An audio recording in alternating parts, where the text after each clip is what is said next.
Vault Hunters, and welcome to Echoes from the Borderlands, the podcast where we explore the iconic Borderlands franchise through conversations with the writers, devs, artists, and others who are responsible for its creation and its success. I'm your host, Joel Watson, and today we are talking about the game that gave us Handsome Jack, Tiny Tina, and made Borderlands a franchise, Borderlands 2. I'm joined by Boss Designer Josh Jeffcoat, lead writer Anthony Burch, and lead cinematics designer Brian Thomas. Welcome. Hi. Thanks for having us. Howdy. What's up? Okay. Borderlands 2, released September 18th, 2012, on 360, PS3, and PC, has a Metascore of 91, well-loved. It received universal acclaim upon release. Critics generally praised the game's visuals, writing, and gameplay, and online multiplayer, and its variety of guns. Those are all nice superlatives. But you guys were there, and I wasn't. So what I want to know, I want to peel back the scabs of pain and see what's beneath. Let's talk about where we were after Borderlands 1 and how we got to Borderlands 2. Borderlands 1 is a surprise hit. Is that safe to say? After did each of you work on BL1? Josh, you did. I did about 1 hour of work on Borderlands 1. I worked on Borderlands 1. I did zero work And on you did Borderlands not. 1. Yeah. Yes, I'm the senior person in the Yes. So coming out of Borderlands 1, what were your expectations for a sequel, and when did you know, oh, we're doing this? I mean, honestly, we were all really happy to be employed at that time because we had like pivoted for the game, you know, in 9 months of just like crazy hell, just redoing everything and getting it together. And then we got over the finish line and it was like, surprise hit, and like the internet was happy with us and this game that we built, and we released the same day that FIFA released. And I remember going to like, we're doing midnight launches, and like everybody showed up for FIFA, and like one guy in the crowd's like, I'm here for Borderlands. I'm here for both. So it was really nice to feel that, and then it was like, okay, cool, one, we're all still employed, that's rad, and now we get to like go do a sequel where like we finally have our heads wrapped around what this is, and we kind of have a game plan of like where we could do a lot better given some actual time this time. Knowing what the game is supposed to play like before you start a project is worth its weight in gold. Yeah. So it's the foundation, obviously. Yeah. Borderlands 1 is it's not just a success in its own right, but it's the trial and error for everything that comes after it. Yeah, it's the rough and shaggy version, and then this was really the distillation where we like just drilled down to like, okay, we know what's fun, we know what our players actually want to engage with, and we know where we can put meat on the bones this time. So going into Borderlands 2, let's talk about goals. First and foremost, Anthony, what were your goals for the story? Not get fired. Yeah. All I wanted was for people to come away thinking the story was not that bad. And to do that, I was thinking about what's the focus of the story. So Borderlands had this really clean, simple focus of find the vault. And the characters that you met along the way, at least some of them were fun. And so like, cool. It turns out this franchise is about characters, and it's about really simple goals on the player's behalf that they can chase. So what are the two things that you do in this game? You find vaults, you find loot, and you kill people. The first game was about finding loot, so this one should be about killing somebody. So yeah. Now, by killing somebody, do you mean killing one somebody? Because this is the game where we shift our focus from an overall. First of all, the antagonist of Borderlands 1 is in a large extent Pandora, and then to a lesser extent your antagonist. It's supposed to be Commandant Steele. Yeah. But I remember when they told me that in the interview, I laughed. Well, which again, I'm amazed I got hired. Yeah. Because they're like, she's the villain, right? I was like, okay. I think she talks like 5 times, but okay, whatever you say. So the environment you're in, the people around you is antagonistic. In Borderlands 2, we're shifting to in Pandora. Yeah. Okay. A Pandora. Yeah.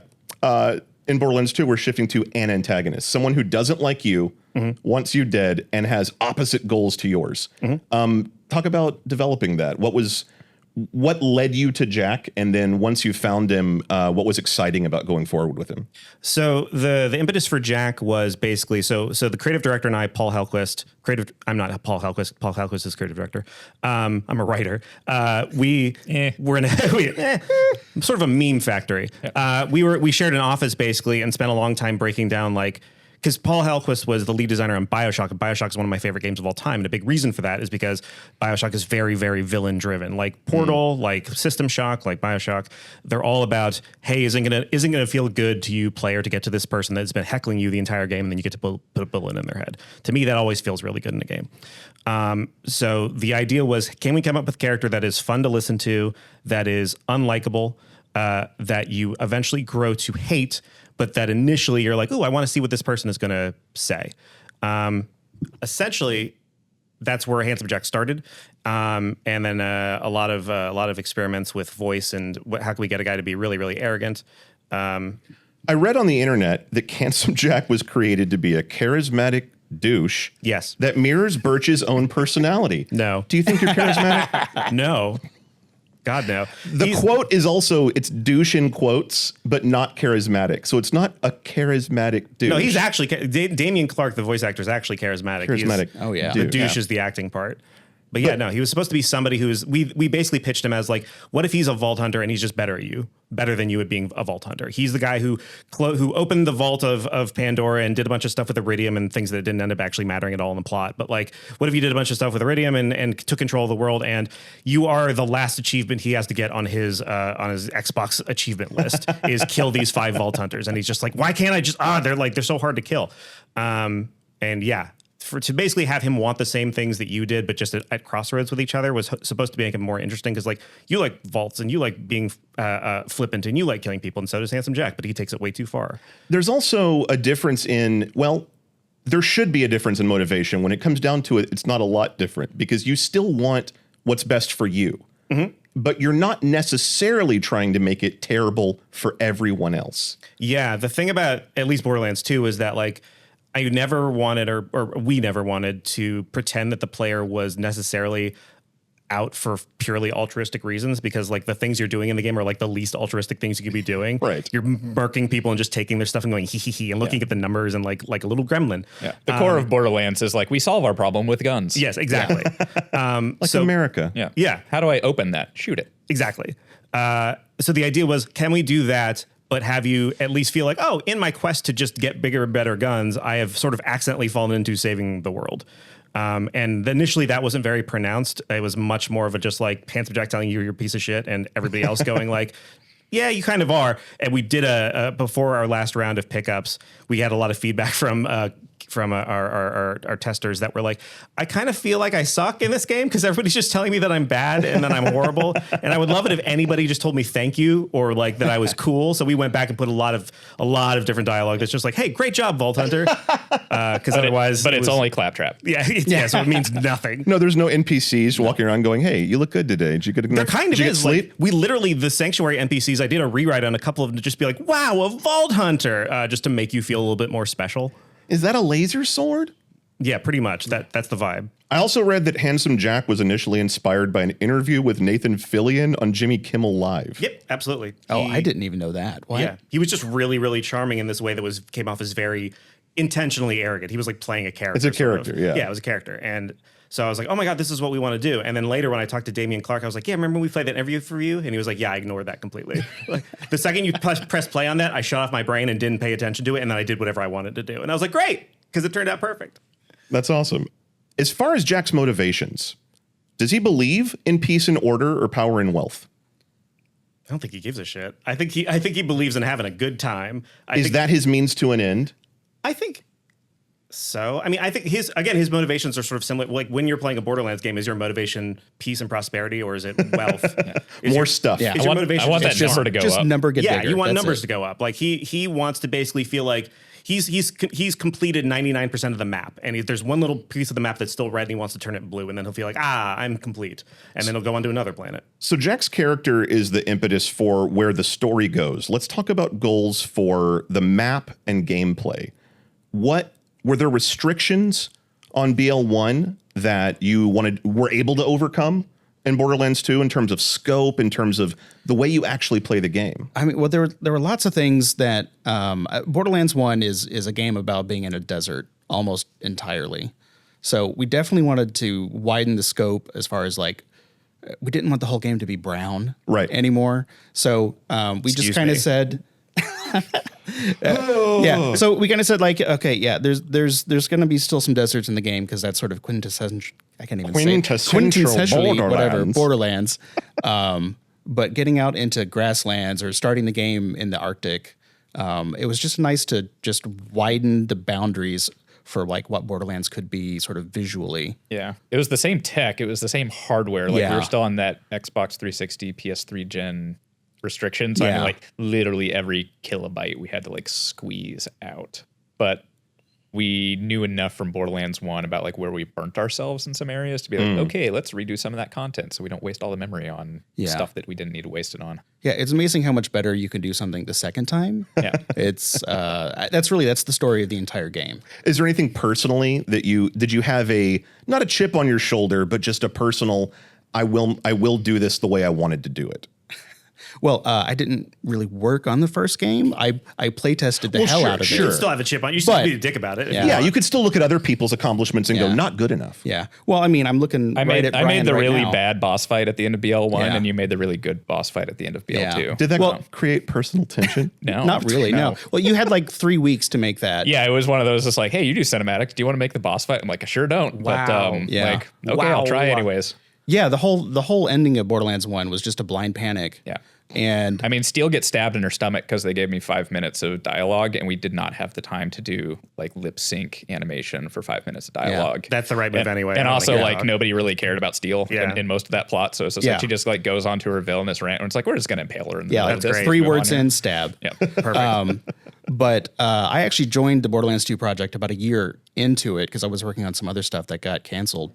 And I was a level designer. I had a lot of experience doing weird shit, like weirdly technical stuff. Like normal gameplay, I'm like not that great at it. But if you need me to do something weird or unusual, like I can make it shine. What's a weird and unusual thing that you made shine? Like the entire opening sequence to the first Brothers in Arms game, like jumping out of an airplane. Like that's not real gameplay, but like I made that whole sequence with Jeremy Cook. Yeah. Making bunker vomit weapons for like 60 seconds. Yeah, like basically the whole bunker fight, it pees cash at you because I'm a child. Oh my God, I never realized that's what it was. Yes, that's why it's all the cash is golden yellow and it comes out of the gun that hangs out from beneath it. Never It's occurred to literally peeing money at you It never occurred to me. because I'm We're all 12 paid years old. professionals, folks. How old were you when you made that decision? what 25? 30? 30? 28, 29-ish. like That's 12. Emotionally 12. 12. Yeah. For sure. You're at least Yeah. 13, 14 today. Yeah. But when I came onto the project, it was basically like, hey, we don't want to wait till the very last second to make our big boss fights in the game. And I had about a year and a half to make the 2 large scale bosses in the game, the bunker fight and at the end, the warrior and the Jack fight as well. Robert did the human scale portion, the Jack. Robert Anderson. Robert Anderson, yeah. And then I did the big giant monster and then all the whole mission set up for all of that. But yeah, I mean, the goal was really like, hey, make sure we have the time to do something interesting or fun. And to kind of go back to what you were saying earlier, like you wanted to create a character that you were going to feel good walking up to and putting a bullet in his head.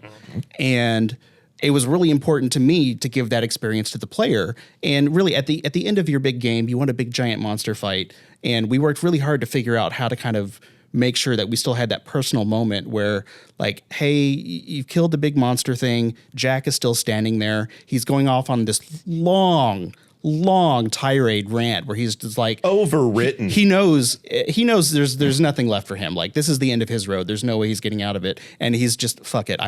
You're getting everything I can yell at you now. And it was so important for me to let the player just kind of walk up to you with their favorite gun.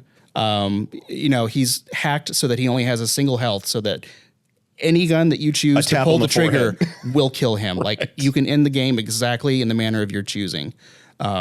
I remember there were some people that used the very first gun they got at the beginning of the game. Yeah. To do it, like Jack Sparrow with the 1 bullet kind Yeah. of thing. That was fun. There was originally something that we were trying to do there because that was supposed to be a bookended moment. Because originally at the very start of the game, one of the things that we pitched for character select was you would be Jack in first person holding a gun at all the 4 Vault Hunters in the snow, and you would choose your character by pointing your gun at them and executing them.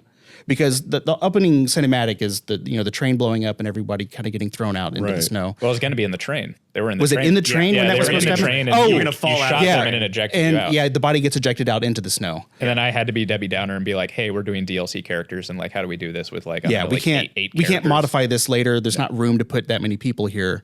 But originally, the game was supposed to be bookended by Jack shooting you in the face at the start, and then you shooting Jack in the face at the end. What's to happen to you after you've been shot in the face? You wake up. Yeah, You wake up because in the game. Welcome to video games, baby. Yeah. Yeah. The game starts with you surviving a train crash, basically, waking up in the Which snow. was far more lethal than getting Yeah. shot. Yeah. The in a lot next of ways. iteration of that character select was like, pick your body out of the snow. And it was like character select, but it was like all these dead and they're Yeah. like, no, they're not dead. They're unconscious. And it's like, tell me the difference between an unconscious body and a Yeah. dead body. And I shot him in the face until he was unconscious. Yeah, which one of these characters that looks like they're dead would you like to play? Which Yeah. of them is the most appealing to you, player? And then I like mocked it up with like, what if we have like 8 playable characters at the end of this? And it's just this like mass of bodies. And like Yeah. everybody's like, that is horrible. This is Like, just that- getting what worse. a grim beginning to a game. Yeah. Yeah. I So- remember people. Wasn't there a debate at the end about like, is it okay to shoot Jack? Yeah. We had At the to, end. if you don't do it, Lilith does. Yeah, yes. yeah. That's. I think Randy sort of fought for that. Yes. he wanted the alternative. Like, if we don't want the player to just be a murderer straight Right. up, which And we I were mean, like, it's no, kind of make a murderer. excused. Yeah. But yeah, that's why we also had to add the option so that you could basically tell Lilith like, I'll let you do this, and then she like phase blasts his face off. Then you're just complicit in murder. Yeah. Side note, then, I mean, you do get that choice in Tales Yeah. to Yeah, you to delete Jack forever or not. So is that a redemption for the spirit of Jack? Like, you get to make the decision to save a piece of him if you like. I guess, yeah. I mean, it's also, with Tails, it's also like Reese, looked up to Jack and it was his hero. And like, does he want to like destroy his hero and move on, or does he want to keep a piece of him inside and stuff? But for us, it was just like, it was literally a moral issue of like, we thought it was really cool to shoot an unarmed Jack on his knees, not begging for his life, Yeah. but spitting vitriol at you. And Randy was like, that's murder. There's no other murder in the game. Everything else you do in the game is self-defense. And we were like, Geneva conventions. Yeah. Something you said, Josh, reminded me of a thought I'd had about Jack in the moment of his death. You said he knows he's lost everything. I feel like he thinks there's still a way out of this. What do you think, Anthony? I think he is. So Jack's a gamer, right? And when a gamer loses, they don't take it well. He is basically just he's Yeah. DMing He's smashing the player keyboard. He's smashing the keyboard. He's DMing the player and telling them really, really horrible things about who they are and about their family and stuff like that. And he's hoping in the back of his head that something will change and that he'll get another chance and that he'll be able to kill you. But I think he's just pissed that he lost. He's Hasn't not, gone his way. He's not smart enough to realize he's at the end of his rope entirely. He's just angry. And he's also, in some ways, to me at least, what's the word? Dick. Yeah. No, he's sort of a screed against corporate culture. I mean, all the games are, but he is at the top of a corporate pyramid, and he's a dick and he's dumb. I didn't realize that he was basically Elon Musk way back when, before we knew Elon Musk is such a turd. Like He's a guy that if you heard him talk once, you'd be like, hey, he might be smart. yeah, and then you hear him talk 5 times, and you're like, wait a minute, wait. It's not quite working out. In terms of goals for cinematics, what were you able to accomplish with 2 that was sort of a dream? We got to do the title cards a lot better. Those are those like splashes where it's like a boss gets introed or whatever. Like in the first game, like we literally had no memory left, so we couldn't do like full art in the Physically background. or in the consoles? Both. Okay. But like in the consoles, it was just like, yeah, we're out. And it's like, those things are like kind of expensive because like you have custom animation, you have custom art, and like it adds up. And like that's why like those, when they like smashed that little thing, like that's like smashing to a video. It's like hidden underneath the ground that you can't see. Oh, really? Because Oh, yeah. like what we did have was video buffer. We didn't have any memory left, but we had video buffer. So like that time Wow. we could actually like allocate real memory and say like, okay, like we have a budget for these things. We know these many are going to happen per level. And that way we could do them for more characters. Cause like in Borderlands 1, it's like that first hour, we're just in your face with it constantly. And then like And then it 7 stops. hours later, Yeah. you get one for Mordecai. And that's about, or no, not Mordecai. The guy that used to be Mordecai's mesh. Zane Flint? Or no, not Zane. Flint. Baron Flint. Oh, Yeah. He's got that's medicinal, that one. No, in BL1. Yeah. Was that? Yeah, that'd be a one. yeah, that's Okay. Baron Flint. Yeah. So, yeah, it's like this time we could pace them out better. So like you actually got that drip through the entire Right. thing. The first rock and roll intro was like really well loved by people. So this time, like, okay, cool, we know that like this is going to be a franchise pillar, and we can actually like put more time and energy into it. And How much of what was loved about Borderlands 1 became a franchise pillar? Like, did you look at fan reaction and they went XYZ, best components of the game, and so that's what gets amplified? I don't think it was that like calculated so much as it's like we knew what we had fun building, and anywhere there was kind of a Venn diagram overlap of like, well, we have fun building that, and some portion of our community seems to like grok that and attach to it. Like, great, let's rub some funk on it and do that more. What was the most fun thing to build? Cinematic wise, I had a lot of fun with a lot of the title cards. Like, the art was like not in place at the time, so we just had to like sort of like mock stuff up with whatever we had. So like Boom Boom was originally like one guy named Boom Boom, and then like Ruben made him two guys. with like Boom Boom. yeah, with like a week left on the clock, it's like Boom Boom is now two people named Boom and Boom. And it's like we have no animations and we have no editor. So it's like it was like me and I think it was like James Houchen and one of our animators, and we just sort of like scrambled together as quickly as possible and built that. And like that was super fun. I also remember for the like Tiny Tina's DLC, like we knew that intro would be like, yeah, it's like she's going to be at table and like we're going to need all these table props. It's like we're going to need a DM screen. And I was like, great, I need a D20 dice. Like we should build a D20 dice for this game. And the poor artist who got put on that didn't understand, like, that's a very common shape. And like in 3ds Max, like that's just a primitive that you can build. And they tried to make it from scratch? So he took a bunch of reference photos for D20 dice and like hand traced them in multiple angles in 3D, and then like took like 3 weeks on it and turned it into me. And I start spinning it around and I realized it's all like off kilter and like wobbly. So like the actual D20 dice in that scene is like really janky. I feel like you can go file, insert, D20. And I felt so bad for every like marketing artist and like prop maker that was like, could you send us that reference so like we could go like build those things for real? I'm like, I'm not going to. Thanks. That's upsetting. But don't worry, we fixed that on Wonderlands. Most fun thing to do boss wise? The two I mean, major. you've already talked about the end, which is huge and awesome. But the I think overall the bunker fight for me was more fun. It was. It was. Well, I mean, I made it my own, really, but I took it. That's your Tarantino trunk shot. Yeah, Is the it is. peeing. But I didn't have. There was no complication with like, hey, this has to be the end of the story. Like, it's an important moment, but it's not like the gravity of the whole game leads to this point. So there was way less pressure. And there were lots of different versions of that fight that we kind of mocked up and went through. The original version of that fight, it wasn't the bunker at all. It was Brick in a tank. Right. And this originally was supposed to be the introduction of Brick to the game. Right. Because it's in that same level. And originally you were supposed to like show up in the area where Brick's hideout was, and you get attacked by someone in a tank, and you were supposed to have this big long fight with it. And then when you finally like destroy the tank, it like collapses or whatever. And then the top pops out and Brick comes out, and it's supposed to be this big surprise. And we had some mock-ups and I built some stuff for that, but it was like, why are we fighting Brick? Everybody loves Brick. Mm-hmm. And so eventually all of that kind of got swapped around. The bunker was originally supposed to be Jack's mansion. Right. Do you remember that? Yeah, where it was going to be a really weird, out of sorts, like, this just looks like a normal house, and it's very against your expectations of what a Borderlands game can be. But it was also on the top of that huge spire. Yeah. It was a normal house, but it was like way up Like crazy. a 4-bedroom, 3.5 bath just sticks out on Pandora. Kinda, that was the idea. Like, what if it was really weird and didn't fit anything else? And then eventually we were like, what if it did fit everything else? Yeah. Well, and I enjoyed, like, Keith and I had to figure out how to like reintroduce Brick then as like the Slab King in there, and it was like we had like Sledge's old like engine on that hammer a thing. hammer Yeah. like left over, and we're like, cool, that's his weapon now. Yeah. So speaking of Brick's return, let's talk about returning versus new Vault Hunters. From a story standpoint, how did you want to handle that? That was one of the more difficult things, because when I came onto the project, there were a couple things that were basically given to me as mandates. Two of which never happened, because that's how game development works. But one of them that did happen was we want the BL1 playable characters to show up as NPCs in BL2. And why not carry on their stories?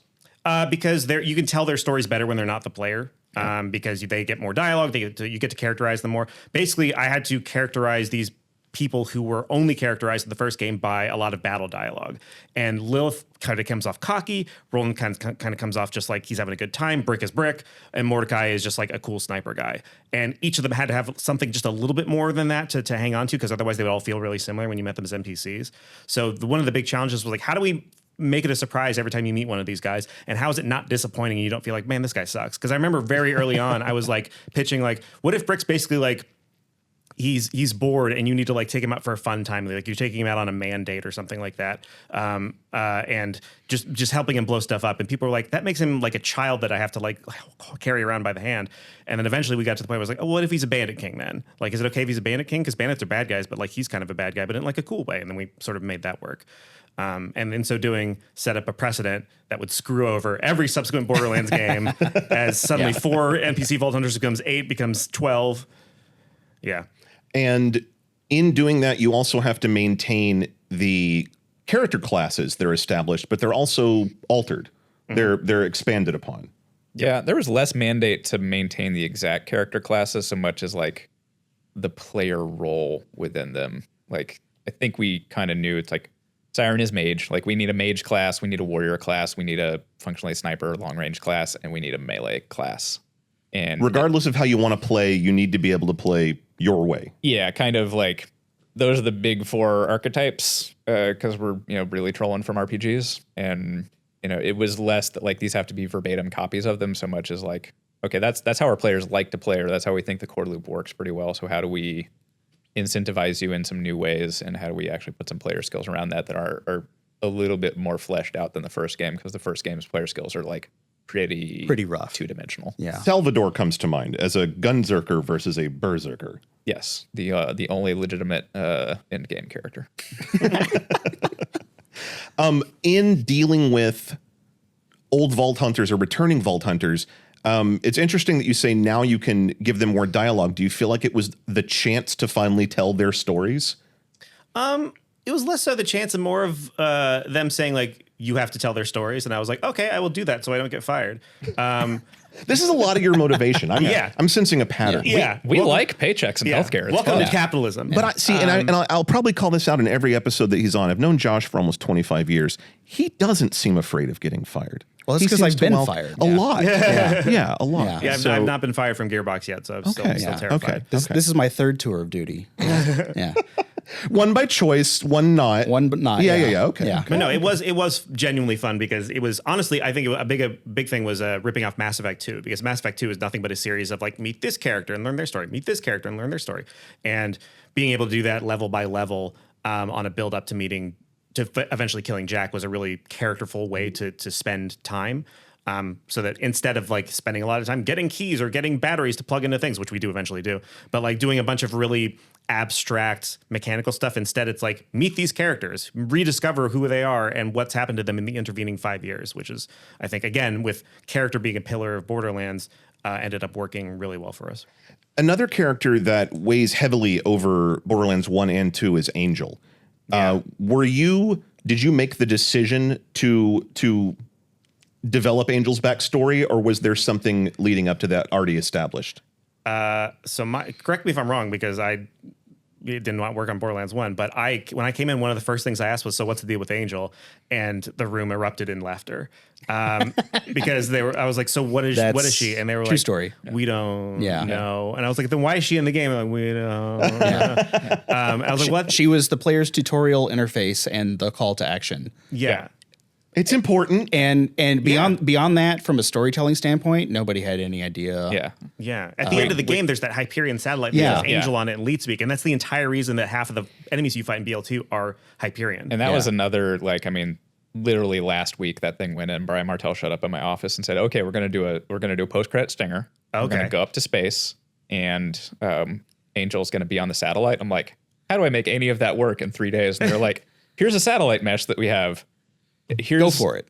Here, and like the planet there was like an old planet mesh we had from like really early like BL1 development. Like it was just like laying around. That never got used. Yeah, so it was like cobbled together a space scene really quick. Art finished that satellite in like 2 days. That's so funny. And then like in After Effects, I had to like overlay Angel's face over the entire thing. And then I think Angel's, because like Claptrap's name is like CL4 PT. Yeah. It's like Angel's name is in there, and I believe for a while there it was like spelled completely wrong. Like it was spelled Angle. Oh God. And like we were all just kind of gonna like let that one fly. And then Martel came to my office. He's like, "No, we're gonna fix that." I was like, "Okay, thanks. We'll remake that video real quick, buddy." So yeah, the idea with Angel was in BL2 writ large, a lot of the story motivation was, can we justify things from Borderlands 1 that felt like hanging plot threads? And so it took a long time for Paul and I to get to, okay, well, what if Angel is Jack's daughter? And what if she's a siren? And what if he's been using her siren powers for XYZ? And what if the whole reason that you opened the vault in Borderlands 1 was because Handsome Jack wanted you to? And it's actually all intentional that you were disappointed at the end of Borderlands 1 by the loot and all that stuff. And that him opening the vault caused this. The funny thing was that one of the first things they told me was like, Iridium is going to be this really important thing that's going to be like our the way we mutate characters. And in the second half of the game, it's going to be this massive mechanic. And it happens, but it's not something that really is the most important thing in the world. Yeah. The number one rule of improv and game dev sequels is yes and. So it's like, okay, whatever they established in the last game, yes and. Yeah, we'll exactly. flesh it out from here. Yeah, that whole plot thread lasted a long time in development before it kind of just went away. Yeah. Because originally the final boss was supposed to be the player getting up to the Hyperion station, and the Iridium outpour sort of growth across the planet was supposed to make the planet sentient or something. And you were supposed to basically Death Star shoot from the Hyperion station onto Pandora. And I don't even know who's in those meetings. But like at the end of that whole pitch where they were like, hey, this is how we think the game should end. I'm like, but the game is about getting guns and you don't use your guns in the final boss fight. Like, why would you even do that? Yeah. And then they were like, but it's the Iridium. It's important on the planet. And we're like, we don't know what to do with any of this. Yeah. Sort of need it. Yeah. So that was one of the things that thankfully just kind of got cut in development and scaled way back. The story is about Jack, not purple stuff. Yeah. It's about Jack and purple stuff. Yeah. And it's about, in your opinion, is it about Jack's finally, I don't know, we're seeing his humanity die as we see what he's done with his daughter, or is it long gone before then? I think it's the opposite. So initially, the first draft of the script I did, Jack spent the entire game just being who he is in the beginning of the game, talking about butt stallions that he bought with all of his money and being a big jerk and just like laughing everything off and being very, very Bruce Campbell character in like a lesser Evil Dead movie. Not that there's such a thing as a lesser Evil Dead movie. Were there one? An imaginary shitty Evil Dead movie that I wrote. And Paul came back to me and he was like, we can do better than this. Like there should be an arc. The players having an arc for the players should have an arc for how they feel about Jack. So Jack should have an arc. And so it was like, oh, okay, well then the moment you kill his daughter, he should change into more of a person. He should stop joking around so much. He should get really genuinely angry. You should become the end boss of his game the second that you kill Angel. And I think that small change makes the game a lot more dynamic emotionally because Jack now has a change that occurs because of something you, the player, actually did. And it's often, it seems like that's not the case, but it's often really hard to have something that the player does influence the plot in a way that is felt because the player can't interact with the plot in any way other than shooting things. So to be able to be like, oh, I pressed a button and shut down Angel, and now Jack is like so angry at me that he's no longer making jokes, which is the one thing I knew him for doing in the beginning of the game. I think actually makes it a lot more fun to be chasing after him. Ideally, by the end of the game, both of you hate each other so much you'll do anything to kill each other. And you save Angel by her request. Yeah. I think it also doesn't count though because there was a good Feminist Frequency video where they're like, "Hey, here's a video game where you save a girl by helping her commit suicide. Here's another game where you save a girl by helping her commit suicide. Here's a third game." And like Borderlands is one of the 15 games where that's the case. It's a little bit of a trope, but if I could go back in time and find a way to not do that, I would probably not do that. But it made enough sense in the game that you could keep going. And then the idea was supposed to be, cool, you've saved Angel. The player is really psyched. And then, oh no, Roland gets killed and Lilith gets captured. And now you're at the Dark Night of the Soul, end of the second act, going into the third. I think it doesn't quite emotionally work that way. I think people cared far more about Bloodwing exploding than they did about Roland dying because of executional stuff and character and people just liking birds. Sort of wrapping up character in BL2. We've got Ellie, we've got Sir Hammerlock, we've got Tina. Yeah. Does anybody have any particular memories of developing those characters or working with those characters? Yeah. I remember when I wrote Tina, I was writing her in mind with my sister voicing her, but I didn't want to say like, "Hey, this character should be voiced by my sister," because that just feels like a dick move. Nepo baby. Exactly. I didn't want to do that. Yeah. So I wrote the audition side, and I was like, I'm not going to give any feedback on any of the people that come in whatsoever. I'm going to leave that entirely to everybody else because I don't want to get accusations of nepotism. And we brought in a bunch of people, and then Ash's audition played, and everybody's like, well, it's clearly her. Like it's got to be her. And so Weird. Yeah, weird. Who would have thought? It still was cheating because I still was writing for her voice. But I was really psyched to get to work with my sister on that, and especially on the DLC with Tiny Tina, which is probably my favorite thing I've done. At what point in working on the game did you see Tiny Tina, and did anyone think this is going somewhere? I thought the opposite because I remember some of our initial playtest and some of the initial coverage were people being like, she is so annoying. And some of the people were like, she's amazing. And I remember talking to Jeffcoat because I was anxious I was undiagnosed anxiety for the entirety of BL2 development. I remember coming to Jeffcoat and being like, oh, I'm so screwed. People hate Tina. Some people like her, but whatever. And Jeffcoat said like, that's good. If some people hate her and some people like her, that means she has personality. If everybody thinks she's fine, that sucks. Right. And I think I want a reaction from people whenever I make something, and love and hate are both kind of acceptable. If they don't care, then what you did didn't matter. Yeah. Yeah. You can probably get therapy through our healthcare if you need to. Oh, probably, okay. yeah. Just wondering, Yeah. it's something to think about. Yeah, therapy don't work on me. Yeah. I mean, but that's also No, it does. Therapy's great. Everybody should get therapy. Everyone should get therapy. Yeah. that same thing applies to the way that we design all of our Vault Hunters, the way that we design all of the weapon manufacturers, because they're all weird and they're all different. Yeah. And we don't try to make all of them likable by everyone because that's impossible. Yeah. But I remember Matthew Armstrong saying he wanted people to hate Malawan if they loved Jacobs and vice versa. Right, exactly. Yeah. And it was probably Matt Armstrong's words coming through me back to you because Matt told me that same thing. And I kind of clicked in my head why it was okay for me to hate Malawan weapons. And I'm like, oh, okay, because somebody's going to love that shit. Well, and you're not making pop music. Like, this is not... It is for everybody, but it's not for all of everybody. The whole game is for everybody in a sense, but individual elements of the game are supposed to intentionally be not for everybody. Yeah. It's supposed to elicit a reaction, and you're not wrong. The best fiction, the best media, the best stories elicit a strong emotion, not necessarily a positive emotion. Yeah. But it has to also make you want to come back and do it again. Yeah. So it can't piss you off to the point of no return. I actually was kind of worried about that a little bit whenever we were doing the Bloodwing boss fight. One, because whenever we were kind of developing that fight, there was always the worry like, hey, we're making the player fight someone. And like anyone that was a Mordecai main in the first game was going to be real upset about this, like just coming into it. And as we were building the fight, we knew that we wanted the fight to have multiple stages. And our general go-to is like, okay, every phase is going to be modeled after one of the elements so that we can put the player through some gameplay paces, make them use different gear, whatever. And we realized sort of after we had kind of spec'd out the fight that technically Borderlands 2 considers explosive to be an element type, which doesn't really make any sense, but that's how we made the game. And we didn't really have any gameplay for it, but we were working on like, how do we wrap up this fight? How do we end it? And I don't know whose idea it was to she'd just die in the sky and like the physics would just be like wonky because she's so big and it would like she'd just like float off into the like horizon. Okay, She goes to space to live with her people. That's her dead body just fell into the skybox. And so at some point, That's how you because select your character. Yeah. Oh, there it is. but once we had the thing in like at a really controlled situation where she comes to the ground so that you can end the fight, and we were like, we don't really want the player to kill Bloodwing. Like that's going to be bad. That's too sad. I don't know whose idea it was.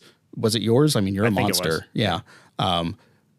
The first time that we had that in the game and then we sent it through QA, QA was so upset about Bloodwing's head exploding, and one of them cried. And that was the moment I knew this moment in the game works. Yeah. Like I remember Like, holy workshopping that shit. in the room, and it was like you and Paul and you may have been there too, and like we knew Bloodwing was going to land, and she was going to be sitting there, and like she was going to explode. And it felt weird because like she could explode, and like because the player has utility, you know, like they could be off in the corner looting things or doing other stuff and not look at it. And we're like, okay, we need to put a collar around her neck and actually be like, have the player actually have agency and like walk up to her face and stare her in the face and like use the thing and pull it off. And like, that's the thing that triggers the explosion, just to make sure like it's probably just going to be right in your face. And like, once players knew that, they could like feel that coming on. And like, I just remember watching like some of our like long-term playtesters come in where they would like be just, we would hire them for 2 weeks, just play the game. And one of them like just refused to do it. Like she was just like, I know her head's going to blow up and I don't want to do this. It's like, press the button anyways. Yeah. Do it. It's It's a Milgram experiment. Yes. I think I remember at a marketing thing, I met Harvey Smith from Arcane for the first time, who I like idolize. And he was like, hey, my wife says, go screw yourself for killing Bloodwing. And I was like, yeah, We did I had an it. effect on Harvey Smith's life in a small way. Yeah. In our pre-interview, when I asked BT what was your favorite moments from working on this game, second favorite, and I quote, was making the player complicit in blowing up Bloodwing's head. Yeah. That's great. I'm proud of myself for that one Yeah. still to this day. I mean, you have a nice little grin on your face. I mean, it's still working. That's the like there's like places that I can understand where my fingerprints are, and like my fingerprints all over that one. And it works. It really works. Like the whole point of that was make you hate Jack for taking away something that was integral to 1/4 of the people who played the first game. Yeah. And I think a lot of people at that point, that's when they really shift into hating Jack. I mean, you also kill Roland. Yeah, but people don't care about that because it happens in a cutscene. I think honestly, when you compare It's Bloodwing the and- agency. You're right. yeah, it's that moment of Yeah. boop, and then watching it happen in front of you that makes it feel so immediate and so visceral. Because not all players understand, but like 10% of players completely understand because we telegraph it with the dialogue about what's about to happen. And Yeah. for those 10%, like the pain on their faces, and this was like early Twitch era. Like this is the first game I think that like we launched that we could actually watch people play. Yeah, we spent like on a launch week day. after launch doing that. It Just was so watching fun. And just players, like yeah. we all kind of knew like they're getting to the Bloodwing fight, turn it on. Yeah, like we want to watch their facial reaction when this happens. To them. Cry. I remember I watched this one streamer, and when the Bloodwing fight happened, he was like, "No!" He screamed, "No!" And then the second the Roland cutscene started, he went, "That guy's gonna die." And then the second it went into non-interactive, he's like, "That guy's gonna die," and then he did. Yeah. But Bloodwing is a puppy. So Yeah. like you Oh, for don't sure. you don't want to blow up the puppy's head. Yeah, no, Like, who it's way easier to kill an animal than it is to kill a human being for emotional impact. You said that backwards and for emotional impact. Yeah. I thought you said it's way easier to kill an animal.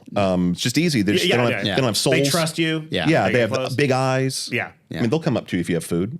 In Independence Day, the movie, the director was talking about how they had a cut that didn't have the dog running away from the explosion, and people were like, "Okay," and then he put the dog in, and people were like, "Oh my god, I care about this suddenly now. It's real to me." The matting on that is so not perfect that the dog is completely enveloped in a wall of flame and just kind of leaps away from it. Yeah, perfect. It's awesome. Fucking works. We've talked about in the past if we ever do like a permadeath mode that like if there's a pet class and we have permadeath mode, then like if your pet dies in the middle of your run, like they are also permadeath. Yeah. And it would also affect all of your interactions from there on. Yeah. Vault Hunters, sit down. It's time we had a talk. Get on daddy's knee. When a game developer and a publisher love each other very much, they work together closely.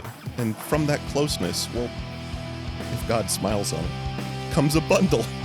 You see, kiddo, Gearbox and 2K are offering a new bundle for Borderlands that contains every Borderlands game to date for one great price. It's called the Borderlands Collection Pandora's Box, and it's available now on Xbox, PlayStation, and PC.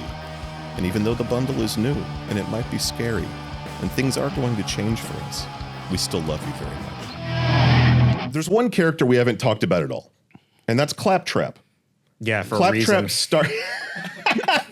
Are you actually on Team Hate Claptrap? Oh yeah, I was on Team Hate Claptrap when I man, got hired. I forgot. It was bewildering to me when I showed up and people were like, "We love Claptrap. He's a little guy." I'm like, "He sucks," and everybody thinks he sucks. I'm amazed you guys man. like him.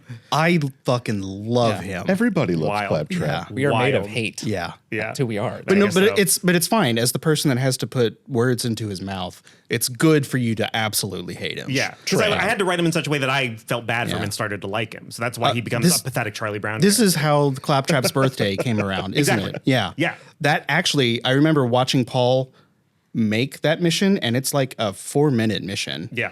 And it was excruciating sitting through the dialogue because it's so pathetic. Yeah, it's so sad. Oh my God. It's one of my favorite quests in the Yeah. game because it was literally Paul and I were sitting around with like.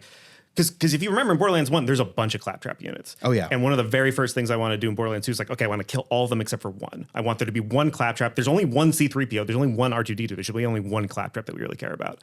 And we want the player to feel sorry for him, even if they don't like him. So having you be the only person to come to his birthday party, it was literally inspired by Paul just walking past an office one day where they were playing the Celebrate Good Times, come on. And there was one guy in an office just like drinking a cup of water with a cake there, and he was the only one there. And Paul was like, no. so yeah, that's where that came from, and it's great. And that's my favorite Claptrap moment. In this game, you are obviously Claptrap is our onboarding character. He's our guide. He is our trainer. But you're his minion. Yes. What gave Claptrap that idea? So Claptrap was actually tricky to write because I initially wrote Claptrap based on the behind the scenes Claptrap short videos that y'all had made for Borderlands 1, where I didn't realize it, but the idea was that, that's the actor who plays Claptrap. That's not Claptrap. So I made him very profane, very mean, very self-centered and conceited. And so there was a whole draft of the script where he was just like that. And then basically I sat down with Eddings and Martell and all these other executives, and they were like, no, Claptrap's supposed to be just eager to please and pathetic and really, really friendly. And so I went, okay, went back and rewrote everything to make him more of a like, he's still eager to please, but now he's just arrogant enough to think that you are his underling.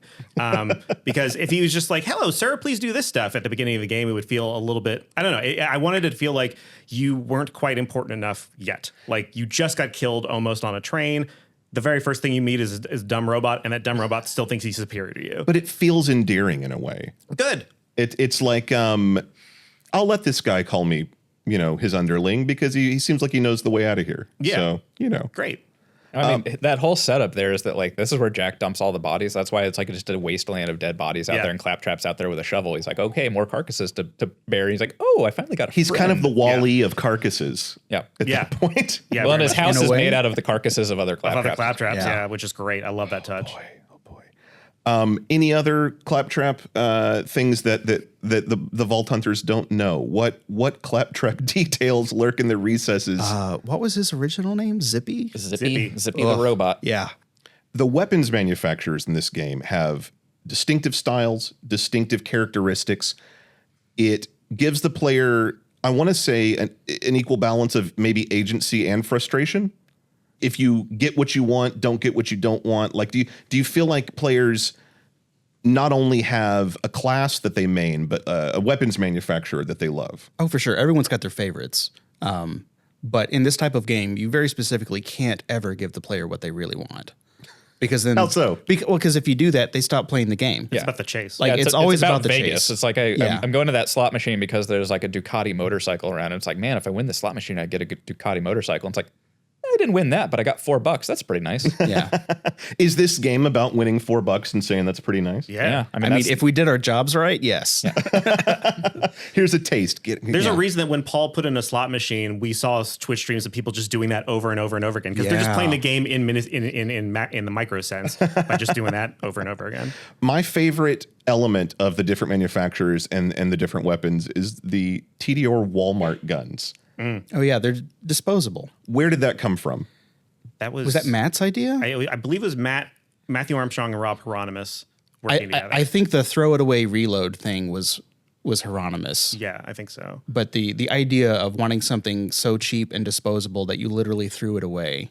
And they made a nightmare for themselves because no other gun in the game works that way with the No. reload. So every single time they changed anything about the guns, they had to be like, oh my God, the reloads for TD, or oh Yeah. no. It's been a nightmare ever since. Yeah. Yeah, like that's the gift that has continued to but give. now they have little legs and it's Yeah. cute. Yeah, they're little people. But there's something about the projection of corporate reality onto this space scenario, which is someone's going to make the crappy, disposable, plastic, lightweight crap. Yeah.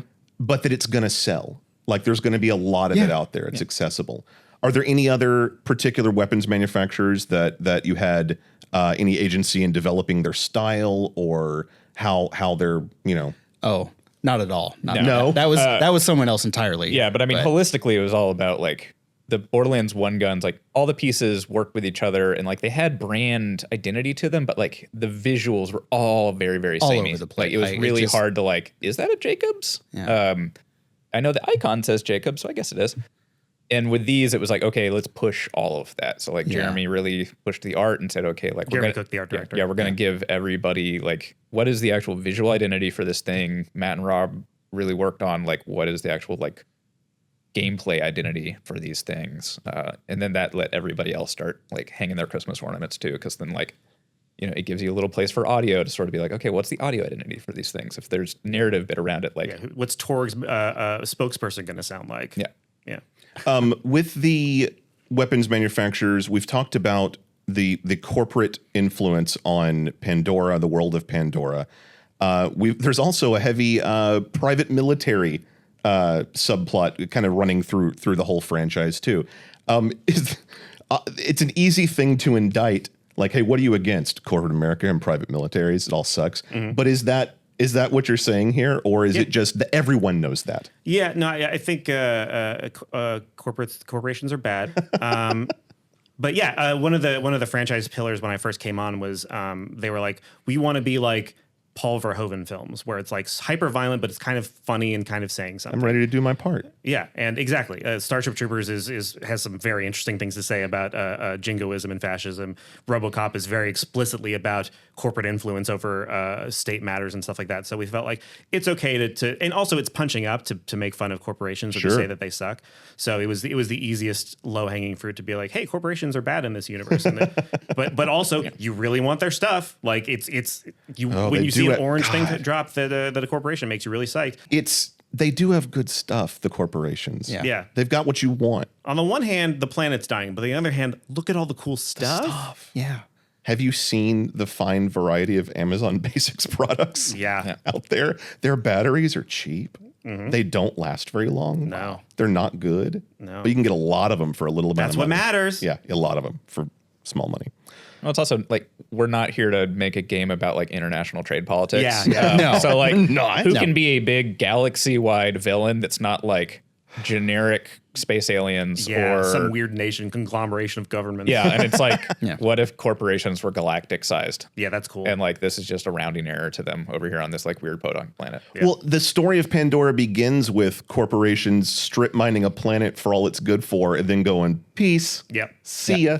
Yeah, and I mean Pandora is a trash planet. Like it was like imagine we just had a planet like this is where everybody just dumps their trash. And then it accidentally becomes valuable again, and they all go, hang on. Yep. Yep. Like, pretty much. there is that turning on a dime reaction of where's the profit, where's the thing I can exploit, and then they literally loom over you in the heavens in a large space station. Sort of obviously the positioning of the Helios is over the moon to make sure that you are aware of it at all times. Yeah, that was Literally, yes. Yeah, that was From a big- gameplay big thing from standpoint. art that they were really psyched about was like a constant reminder in the skybox of the control that Hyperion has over you. So both in the story and in gameplay, I mean, Yeah. you can always look up and see it, but then you always feel it.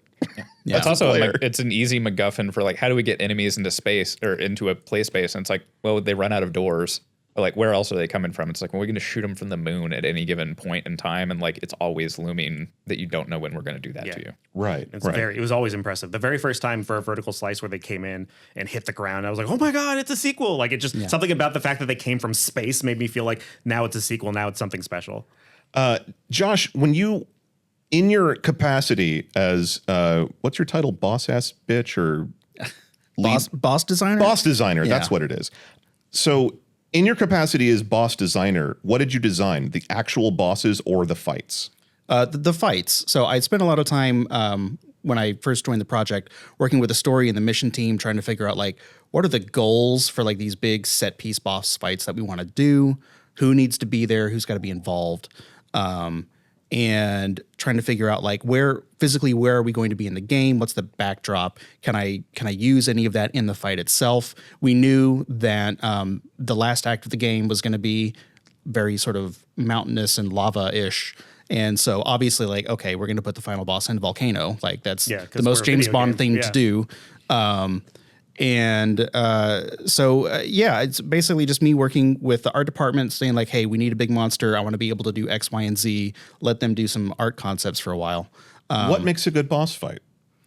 A giant monster that does a pattern that you can eventually figure out and then overcome. You also had a really good sense for enforcing movement on the player's behalf. Yeah.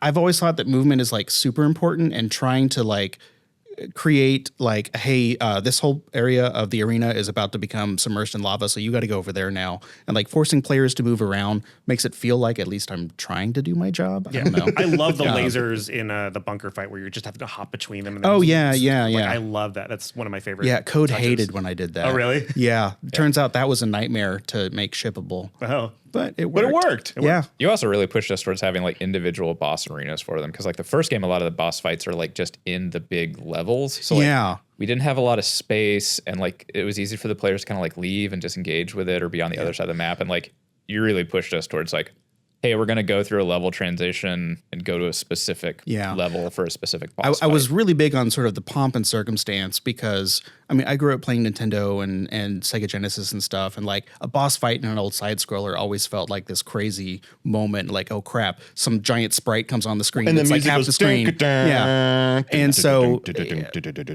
because my background was in level design, I'm like, I'm just going to build the arenas for the fight as I'm building the fight itself, and then doing things like pushing UI to give us like the huge health bar at the top of the screen because I wanted like even if you're not looking at the boss, you need to be able to tell like the state of the fight.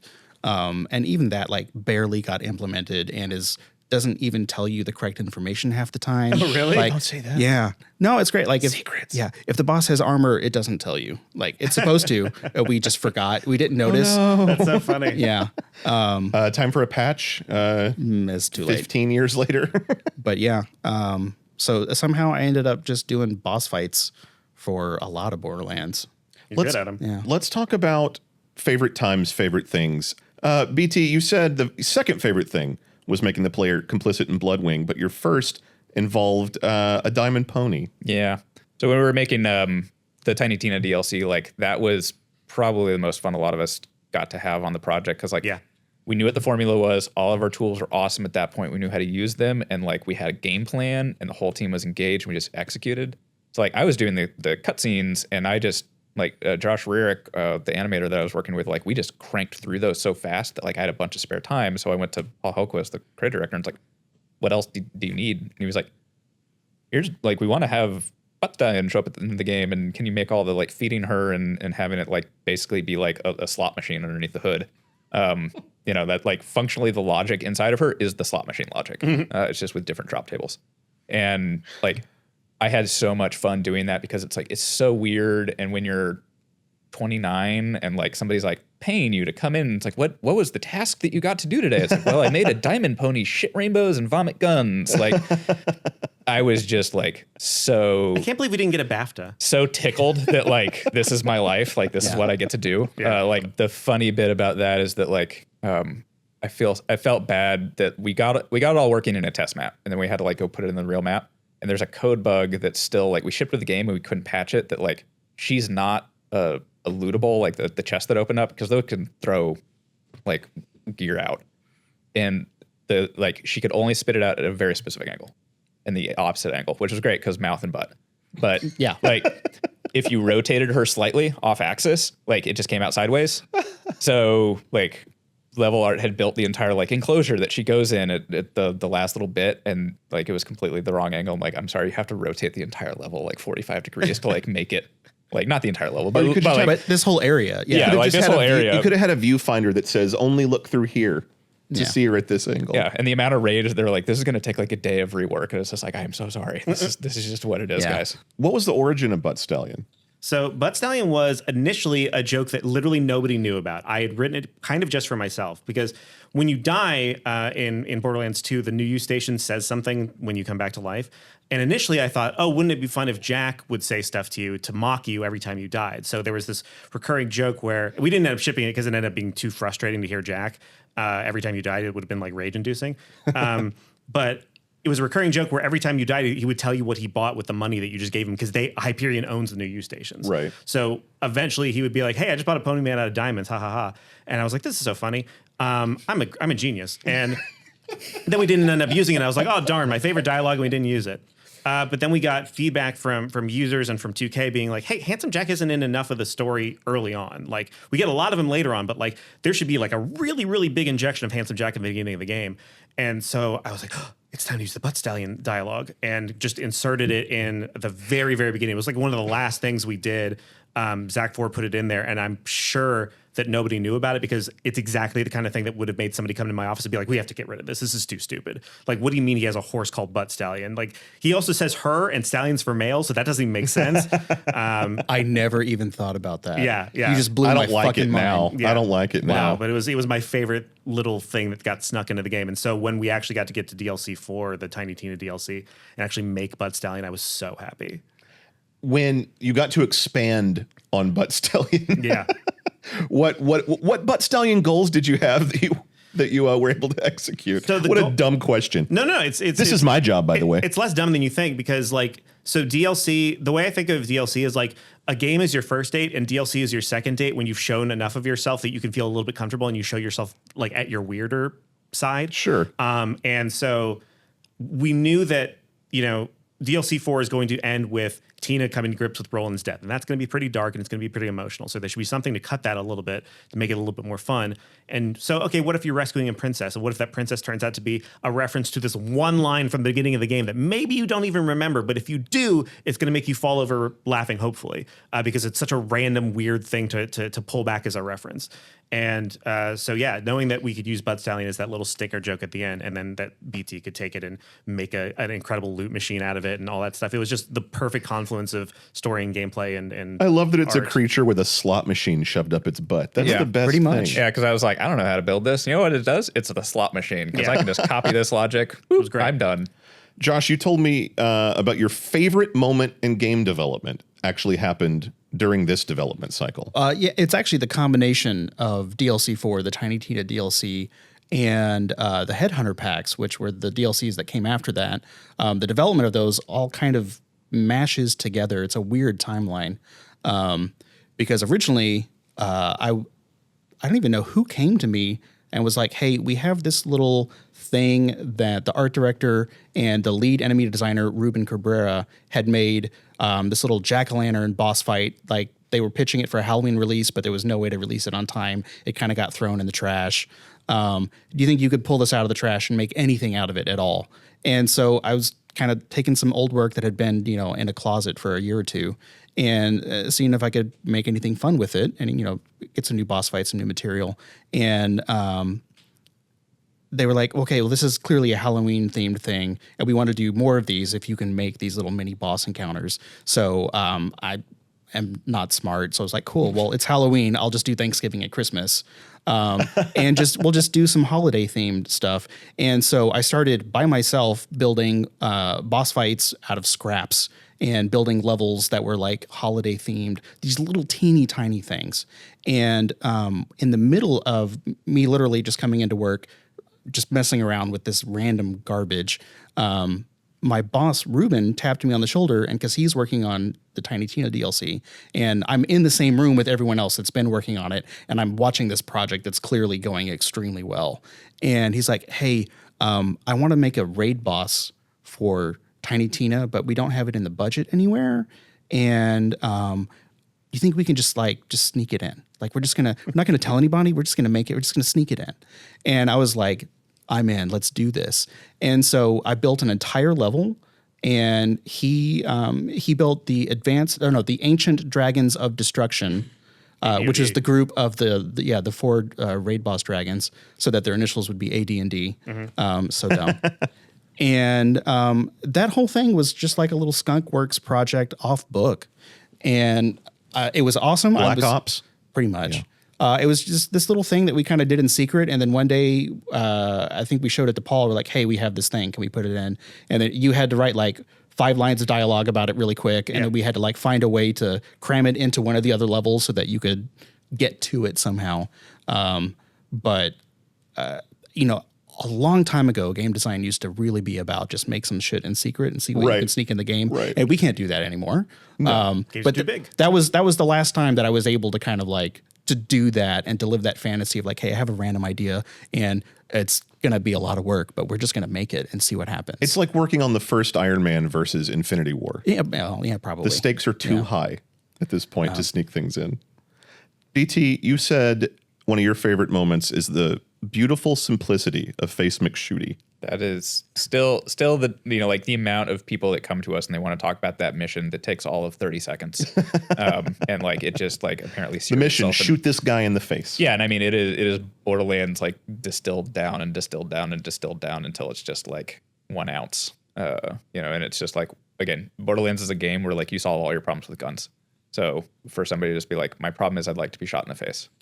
And the whole reason was like an arbitrary tech thing that Paul Helquist was working on to get body region specific damage working, and like code was like not escalating the feature. So it's like we got it escalated. So it's like, yeah, we need to actually completely understand that we specifically shot somebody in the head, not in the body. He does complain if you don't shoot him in the face. Yeah, and it let us sort of like test that system out. To be like, okay, well, like we could test and like play a specific piece of dialogue. It's like, I didn't tell you to shoot me in the arm. I told you to shoot me in the face. And it's like, and that was like that weirdly ended up being a really complicated mission. Yeah. Like it's 5 seconds long in the game, but there were so many different game systems that went through it that were broken or just non-existent. That's why the optional objectives that you could fail, like we had to make that work for that joke. Yeah, because usually optional objectives are not complete and then they get complete, but this one starts and it's complete and it says don't shoot him in the arm, don't shoot him in the leg, don't shoot him in the chest, and those are all complete. But if you shoot them, it uncompletes them and makes you fail the mission. Yeah. I remember Ryan Heaton, I think, was putting all that together and he was like, I hate you so much for making this. And then like to make it full circle, when we did we did a standalone release of DLC 4, the Tiny Tina's DLC, like on the way to Wonderlands coming out, just to like get people to like, you can go play this as a standalone game now and it's cheaper, it's a giveaway or whatever. And the local studio that we found to help us with that, Stray Kite, is Paul Helquist's studio. So after all these years, it was just like, hey, Paul, I need you to add Shooty McFace to this DLC. So he took Shooty McFace out of the main game and like re-added him. So like there's a dungeon in the in the standalone version of I didn't even know that product. Of course. There's like, and it's like recontextualized as like a skeleton or a guy that's like in that dungeon or whatever. That's great. But like all these years he got to like completely re-implement that. And I knew how much of a technical hassle it was. And I stuck it on the design document that I handed them to be like, hey, we'd like to add these things to the game, thinking like Paul's going to read this and be like, no, that's so much work. And then like, Paul is Paul, so he just did it. He did it and he got it done. Yeah. So it tickles me to no end that like it had a second life. Anthony, did you write the dialogue for Face McShooty? I did. I came up with the whole idea for the quest. Okay. Shoot me in the face. In the face. Do it. Shoot me in the face. Face, face, face, face, face, face, face. Now. Bullets in the face. Want 'em. Need 'em. Gimme, gimme, gimme. At the sound of the bell, it will be face shooting a clock. Bong. Knock, knock. Who's there? Shoot me in the face. End of joke. Not really. I'm going to sing a song. Shoot me at the end of it. Da da da da da da da bong. I noticed you haven't shot me in the face. Curious as to why. You know how Dolly Parton wrote like Jolene and another song on the same day? And she was like, oh, I did it. I made 2 classics on the same day. That's how I felt that day. I knew I'd done it. I knew that it was all going to be okay, ultimately. That I was indeed a great mind.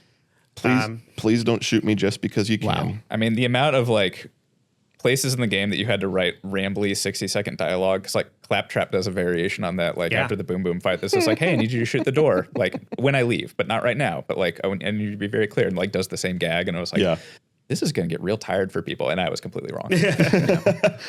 Josh, this is going to sound weird, but tell me about Car Baby. Oh, sweet Jesus. Actually, that's part of the Headhunter pack. So for the 4th Headhunter pack that we did, it was supposed to be Valentine's Day was the theme because they were all holiday based. And so Valentine's Day was all about having this really weird wedding between 2 Goliaths. And as part of the mission, you come across their baby that's been left in a burnt out car in a rainstorm. And because the quest requires you to get something old, something new, something borrowed, and something blue, I think it was the something blue was decided that if a baby cries, it's sad and sad is blue. So whatever. I thought you were going to say if a baby was, devoid of blood, it would be blue. Yeah, no. Okay. So at one point, and this actually shipped in the mission, you take the baby and you dangle it upside down over a still or a beer vat or something, and you say something sad to it. And I don't remember what you wrote, but it was a unique thing for every character, and they were like real depressing. And then whenever you say that, like the baby cries, tears fall into the vat, and and you got like the whiskey out of it, and now it's blue whiskey or something. I don't remember the exact circumstances. The thing is that immediately after you're done with the baby with what you need to do, the next thing that you're going to do is murder its parents. And so we were like, okay, And then raise it? No. Oh, no. This is Pandora. We don't do that. So we sort of had the situation where you found a baby, you took a baby, you did something mean to the baby to make it cry. We have to resolve this somehow. And so the first thing that we did was like, well, we should just go put it back where we found it. Like, whatever. And so it'll know where it is. It'll find its way. Whatever. And so we go back to the area, which is literally, it's a burnt out motel with a burnt out car in front of it. And originally you put the baby back in the burnt out car, and it's still raining. And we're like, it's not safe to leave a baby in a rainstorm. And one of my guys, Lloyd, actually implemented all of it. And originally it was like you would come back, you'd put the baby in the burnt out car, and then you had the option to close the door. And if you did that, the baby cried. But you could then open the door again if you wanted. And then the baby was happy and laughing. And like, it was the player's choice what state they wanted to leave the baby in. Video games are about choice. Yeah. Wasn't Lloyd interning? Yeah. Oh. I want to be very clear. You had your intern do that, not your employee. Yeah. I had my intern do this. Actually, there was a reason. There was a very specific reason, and I forgot because I'm a terrible person. Returning the baby was the optional objective. Right. And my goal, because after optional objectives were a new feature in Borderlands 2, and after watching playtesters, I realized that there's really no such thing as an optional objective. If you give the player a list of things to check off, they're going to do everything. Right.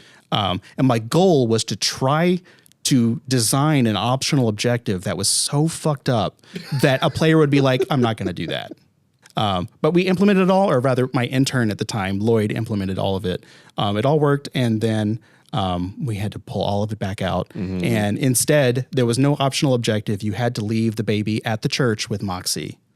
Yeah. In the little drop off for like the fire department. Literally, we had it was still a tire. Like you set the baby into a tire, but it was inside of the church next to Moxie, with the implication that Moxie would look after the baby, I think. I think that was the right call, ultimately. implication. Looking back, I think that was the right Oh, call. yeah, because that church was Innuendo Bot's rectory. Oh, yeah. BT, you said one of your other proudest moments was retribution for Bloodwing. Like I'd said at the end of, we were making all those cutscenes for the Tiny Tina DLC, and it was like we were just like rapid fire iterating on a lot of these things. So we actually got to like spend polish time. So it was like, where can we make it feel like good for the fans that are going to like notice the little like itty bitty stuff? And because Jack in the main game, Jack kills Bloodwing through a series of like elemental explosions. When like, I don't know how we're going to call like Phantom Bloodwing comes in and saves and kills Handsome Sorcerer, does it with that same series of elemental explosions and just like cool. Reverses like what Jack did to Bloodwing. And like I like that's in like Tina's head canon, that like that's her version of revenge too. Justice for Bloodwing. Yeah. And then I had to make Bloodwing's statue like gigantic, because they were like, build a statue for Roland and Bloodwing at the end of the thing. So it's like big Roland statue on a pillar, and then like put a 2-foot bird statue next to that. And it's just like, you'd never see it. That looks like a rock. So I was just like, canonically, they just bronzed. Yeah. They didn't even. Yeah. Mordecai just bronzed the body. Yeah. It implies they did it to Roland too. Like Potentially. Because you see Bloodwing's body later on in Borderlands 2, because Jack had it in Hyperion City. I totally forgot about that. Yeah. On display. Opportunity, is that the name of? Yes. Yeah. I don't remember the shipping name of it. It was Opportunity. She's metallic. He's stone. Yeah. In that scene. And Krieg didn't have a texture because we were still certing, like DLCs all have to be like certified by first parties at different times. So it's like those things were happening parallel. So they were like, put all the Vault Hunters, like Gage needs to be in there, Krieg needs to be in there. And it's like Krieg didn't have any textures on his body. So it was just like a gray mesh of Krieg's shape. It's like, we're doing this entire scene in silhouette, and we're just putting like, you know, like bloom and more bloom until it just feels like a glamour shot. It looked very at intense. the end. And it's just like, this is intense art. It was great. Yeah. Still one of my favorite endings then, because then the like Claptrap opened his mouth and ruined the whole thing. Yeah. Stinger That is was pretty great. My favorite way to resolve an entire plot. Speaking of endings, we're coming to ours, and so we're going to move on to the trivia portion. Oh. Ooh. Oh, joy. I was not told there'd be a trivia portion. You're getting your wish. I hope you win. This is not a question, it's just a fact. At the time of its pre-order time, Borderlands 2 was the most pre-ordered game in 2K history. Cool. Yep. Sweet. Take that, Roller Coaster Tycoon. Yep. Dethroned the king. Carnival games suck my butt. Okay. Josh, you're not allowed to answer this one. Oh, all right. What Borderlands 2 character did Josh Jeffcoat dress as for Halloween? Salvador. The gunfighter. Salvador. It is Salvador. Yeah. And when I was Are having you going to post the photos for that? when I was having a fevered memory of this, I was like, I know it happened. I Googled Josh Jeffcoat. You can do this at home. Josh Jeffcoat Salvador costume. The only picture on the internet is on my website. That's weird. So I'm keeping that alive for the Good. world. Thank you. Anyone that wants to. I won the Halloween costume contest that year. It's good. Yeah. Of your video game themed cosplays, It's definitely the best. it's the better. Better than Kratos. It's the But better of the it- two. it's Kratos was more memorable. Yeah. That's true. But and Sal sexual. was so much better. He was done. far more sexual. Yeah. Okay, this is an actual question. There are two entirely separate big Teenage Mutant Ninja Turtle references in Borderlands 2. Does anyone know what they are? Oh, The side mission. Yeah, with the tunnel rats. Yeah. With yeah. Remember what it's called? Oh, God, no. Oh, I don't know the name. Splinter of the Group. That's great. Yeah. That's a good name. Good pun. Whoever wrote that's great. 4 mutated raiders that you must kill are named Mick, Lee, Ralph, and Dan. They originally had full dialogue grids where they would be like, excellent, and stuff like that. And we had to cut it because we were worried about getting sued. Yeah, it was a little Right, too yeah, on the nose. right. Yeah. And then, does anyone know the second? It involves Moxie's Bar. In Sanctuary, a pizza box can be found on one of the tables. Scanning the QR code on the box presents the following quote: "Wise man say forgiveness is divine, but never pay full price for late pizza." I had no idea. Which is a quote from the first Ninja Turtles movie, right? It's attributed in our game to Captain Picard. Sure, why not? So that's maybe something that you wrote without realizing it. I definitely did not write that. Yeah, that was in the area where like all of our artists were like, these are called QR codes, and we're like, nerds. Our final feature of Echoes from the Borderlands is a contest.